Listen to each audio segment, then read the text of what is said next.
Is it about changing the world? Problem that's right in Or is front it of your you? generation's time? Let's find out. Hi, guys. My mom is a strong black woman who raised her kids to have the same sense of strength and pride. The spirit was epitomized by a single wall in our small two-bedroom apartment on the south side of Chicago.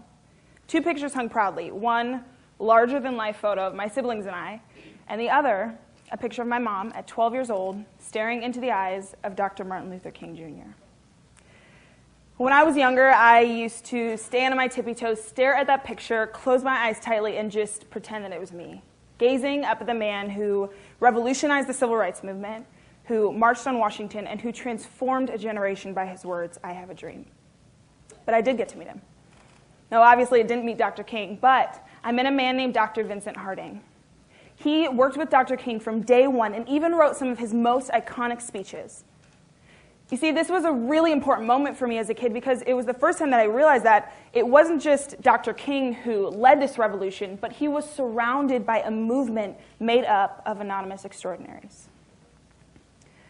Anonymous Extraordinaries are people who work selflessly and vigorously for what they believe in. People who are motivated by conviction and not recognition. It took me a long time to realize the significance of this moment until I was much older.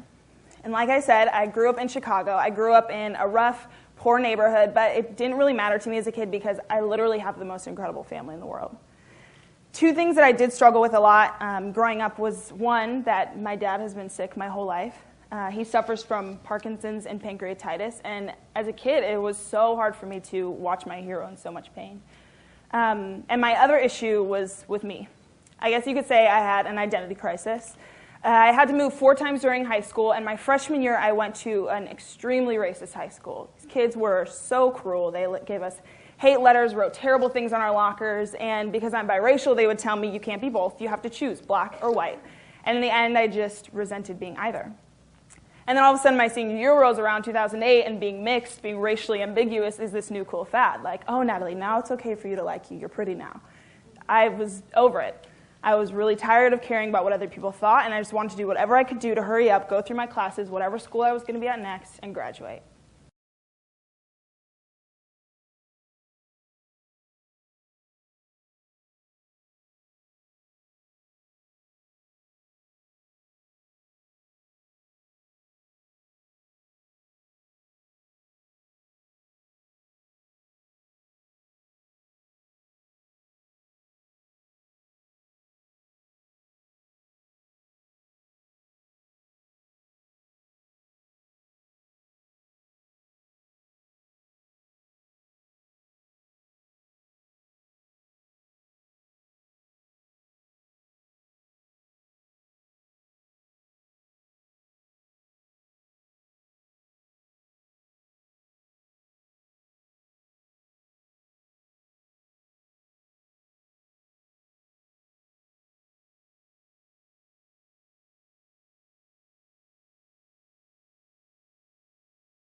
It wasn't until I was 17 and I saw a film called Invisible Children that something happened.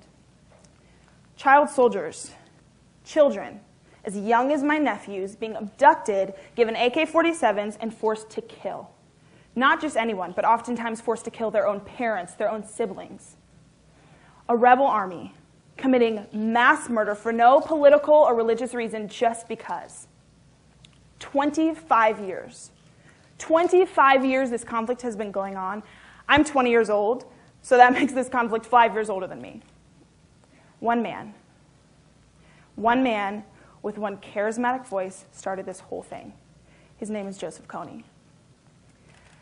When I saw this film, something happened. Something started kind of stirring inside of me, and I couldn't identify what it was. I didn't know if it was rage, if it was pity, if I felt guilty because this was the first time that I'd heard about a 25-year-long war.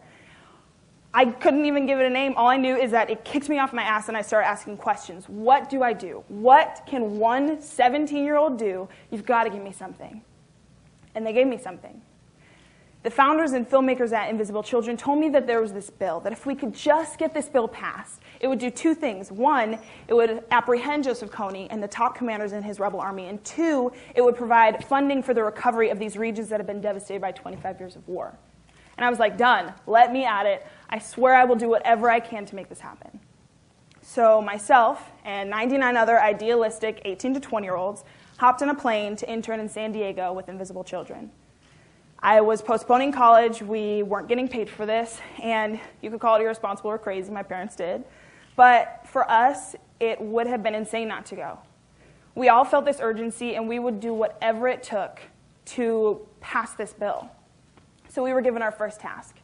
We were going to plan an event called the Rescue of Joseph Kony's Child Soldiers, where participants would come in 100 cities worldwide and rally in their city center until a celebrity or a political figure came and used their voice on behalf of these child soldiers. And at that point, each city was rescued. But the catch was, we weren't leaving the cities until we were rescued.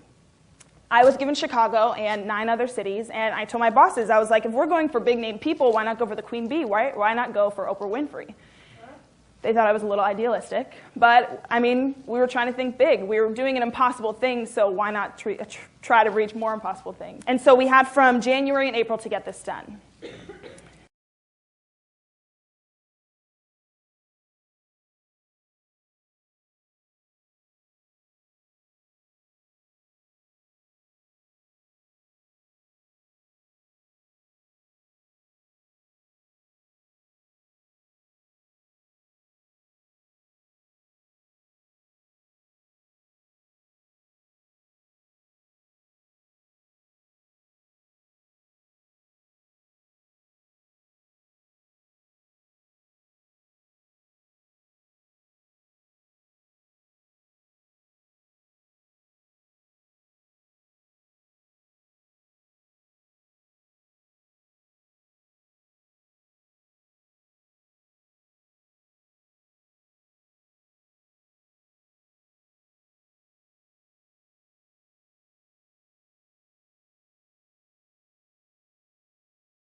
This is the number of hours that I spent on logistics, from getting permits to rallying participants and finding venues.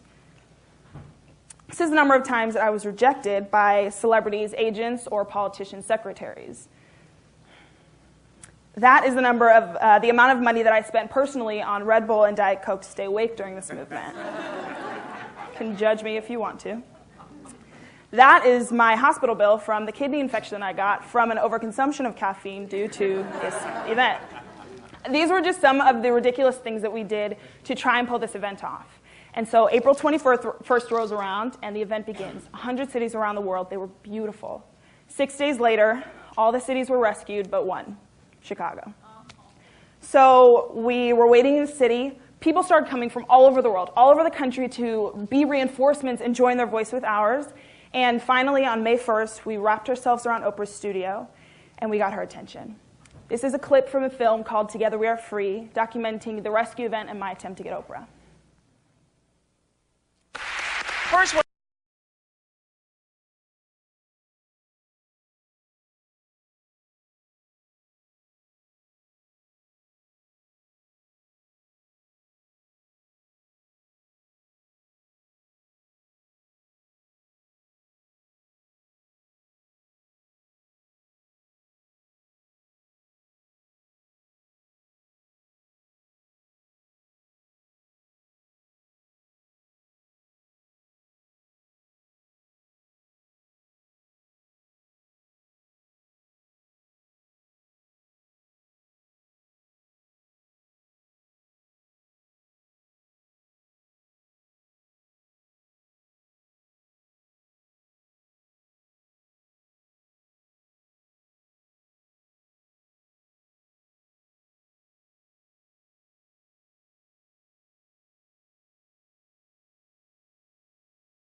When I drove into the office this morning, there was a giant, when you all came in, was there a group outside? Holding up signs asking if I would talk to them for just 5 minutes, so I was happy to do so. And they are with a group called Invisible Children, and I told this group outside that I'd give them a minute to state their case. Oprah, thank you so much for having us. Basically, these folks out here have seen the story of 30,000 children abducted by a rebel leader named Joseph Kony. And they're out here in solidarity, and they have been out here for 6 days. This started 100,000 people worldwide. Now it's down to 500, standing strong, so that you can raise the profile of this issue and we can end the longest running war in Africa and rescue those kids that are child soldiers still in East Africa. Oprah, I have to say, this girl Natalie here, she's 18 years old. She was an intern for us this year, and she said, my one goal is to get Oprah. She had 2,000 people come out on Saturday, but it rained. She stood here in the rain with 50 people. When they heard she was here, hundreds started coming. People are here from Mexico, Australia. Natalie's 18. Don't think you're too young. You can change the world any day. Start now. Start today.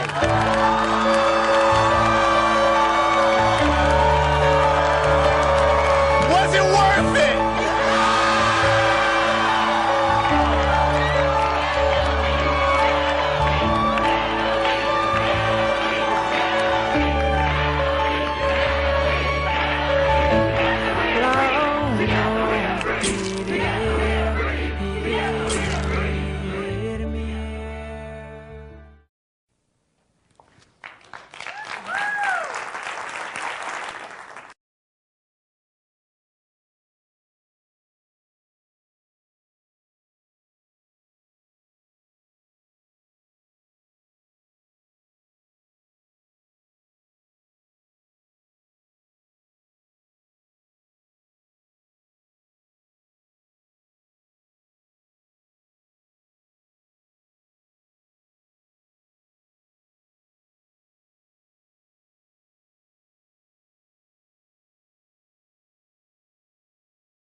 So you would think that this is the moment in my life, the pinnacle that made me an extraordinary.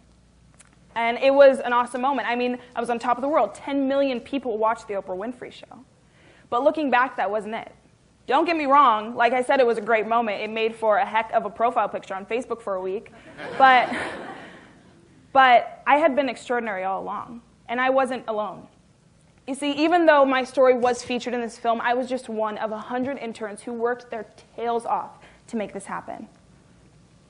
I'm up in the air, but the guy that I'm sitting on his shoulders, he's my best friend. His name is Johannes Oberman, and Johannes worked with me from day one in Chicago. Just as long hours, just as many sleepless nights as I did. The girl on the right, her name's Bethany Bilesma. Bethany planned New York City and Boston, and they were seriously the most beautiful events that we held. The girl on the left, her name's Colleen.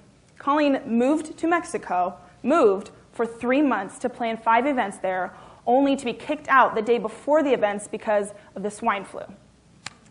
And then there was this family. This family, they didn't get to come to the rescue. They couldn't make it out.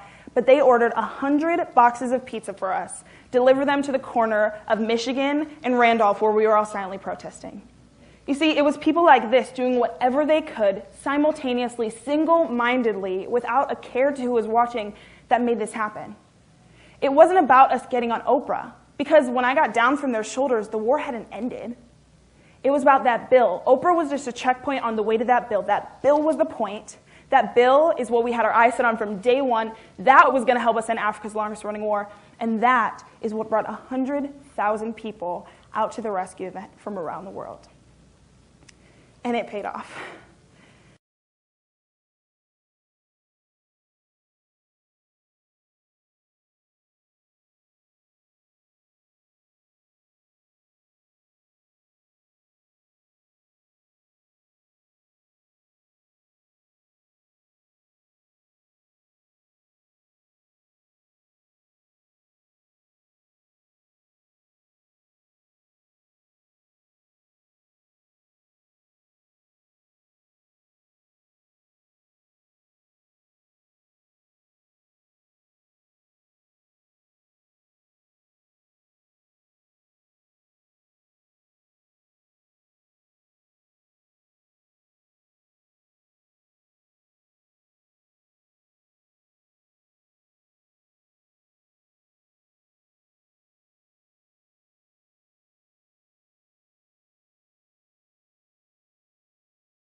10 days after we were on Oprah, the bill was introduced into Congress.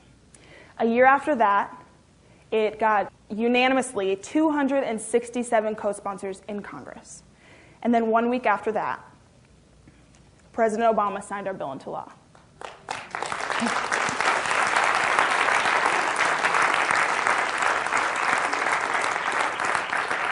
And none of us interns got to be there. We didn't get to be there in this moment. Our founders were there. They're the guys cheesing in the background. But that moment right there is what made all of it worth it. It's what 100,000 Anonymous Extraordinaries worked for so hard to make that happen. You know, the Oprah moments, they prove that the supposedly impossible can be done. They inspire us. They boost our confidence. But the moment isn't a movement. Even a lot of those moments strung together don't fuel a movement. What fuels a movement are the Anonymous Extraordinaries behind it. You You know, for me, what kept me pushing on through the rescue was the thought of those child soldiers. It became personal. I was able to go to Africa at one point. I met these incredible people. I have friends that have been living in this conflict their entire life, and it was personal to me. But that doesn't have to be what drives you. You know, you may want to be the next Shepard Fairey, or the next J.K. Rowling, or the next whoever. It doesn't matter, but whatever you want, chase after it with everything that you have. Not because of the fame or the fortune, but solely because that's what you believe in, because that's what makes your heart sing. That's what your dance is. That's what is going to define our generation. When we start chasing and fighting after the things that we love and that we want to fight for. I cared too much in high school about what people thought about me. That's what's so awesome about this conference is so many of you are so young. Find that thing that inspires you, that you love, and just chase after it. You know, fight for that, because that is what is going to change this world, and that is what defines us. Despite what people think, my Oprah moments, my being on TED, doesn't define me. Because if you were to follow me home to LA, you would see me waiting tables and nannying to pay the bills as I chase after my dream of becoming a filmmaker. In the small, anonymous, monotonous, every single day acts, I have to remind myself to be extraordinary. And believe me, when the doors closed and the cameras are off, it's tough. But if there's one thing that I want to drive home to you, one thing that I can say, not just to you, but to myself, is the acts that make us extraordinary, not the Oprah moments. Thank you.